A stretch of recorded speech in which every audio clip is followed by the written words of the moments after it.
আসসালামু আলাইকুম রহমতুল্লাহ। বিসমিল্লাহির রহমানির রহিম। দিনু থেকে আমি আবারও দিনুর ব্যবস্থাপক মোহাম্মদ রায়হান আহমেদ বলছি। আমি আজকে দিনুর ভবিষ্যৎ পরিকল্পনা এবং দিনু একজন সাফল্যকামী ব্যক্তির সাফল্যের ধারক বাহক হিসেবে কিভাবে কাজ করবে তা নিয়ে সংক্ষিপ্ত একটু কথা বলবো। প্রথমে আমি একটা কথা বলতে চাই, একজন সাফল্যকামী ব্যক্তি দিনুতে কাজ করার অর্থই হচ্ছে সে বেকার।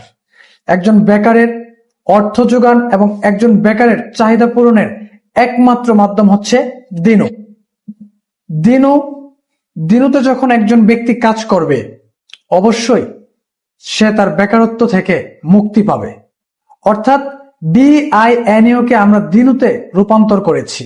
দিনু অর্থ হচ্ছে একজন বেকার যখন দিনুতে কাজ করবে সে তার বাবাকে নির্বিঘ্নে গর্বের সাথে বলতে পারবে যে dad, I am not a unemployed, মানে বাবা আমি আর বেকার না।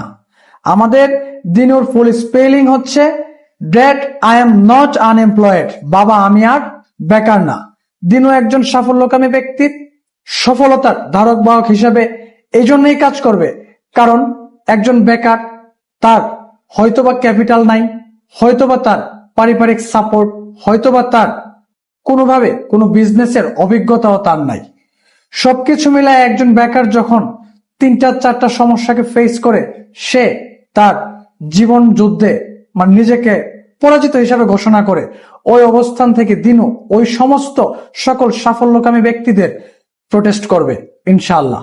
এবং দিনু এই কথাটা সুস্পষ্ট একটা বার্তা বা SMS দিতে চাচ্ছে যে আজকে 2025-এ অন্তত পক্ষে যদি কেউ বলে যে আমার টাকা নাই এজন্য আমি বিজনেস করতে পারতেছি না, এটা সম্পূর্ণ একটা ভুল ধারণা। বিজনেসের জন্য প্রয়োজন কর্মদক্ষতা এবং আমার কাজের প্রতি আগ্রহ। কারণ টাকা থাকলে যদি সবাই বিজনেসম্যান হইতো তাহলে কেউ লুজার হইতো না। কারণ অনেক মানুষ লক্ষ লক্ষ কোটি কোটি টাকা বিনিয়োগ করেও বিজনেস থেকে স্বাবলম্বী হতে পারছে না। অতএব আমি শুধু একটা কথাই বলবো, দিনু আপনার কাছে আপনার শ্রম এবং আপনার কর্মদক্ষতা প্রত্যাশা করে, এবং দিনু আপনাকে আপনার কর্মদক্ষতা এবং আপনার কর্মের যে স্পিরিট ওইটাকে শুধু দিনু আপনার ইনভেস্টমেন্ট হিসাবে নেবে, এবং দিনু আপনাকে কিভাবে সফল করা লাগে এবং আপনাকে সাফল্যের চূড়ায় কিভাবে পৌঁছানো লাগে এটা দিনু এবং আমি রায়হান ওয়াদা করতেছি, এটা আমরা লায়াবিলিটি নিব ইনশাআল্লাহ, এবং আপনার জীবনের আশা আকাঙ্ক্ষা এই দিনু পূরণ করবে ইনশাআল্লাহ। আসসালামু আলাইকুম।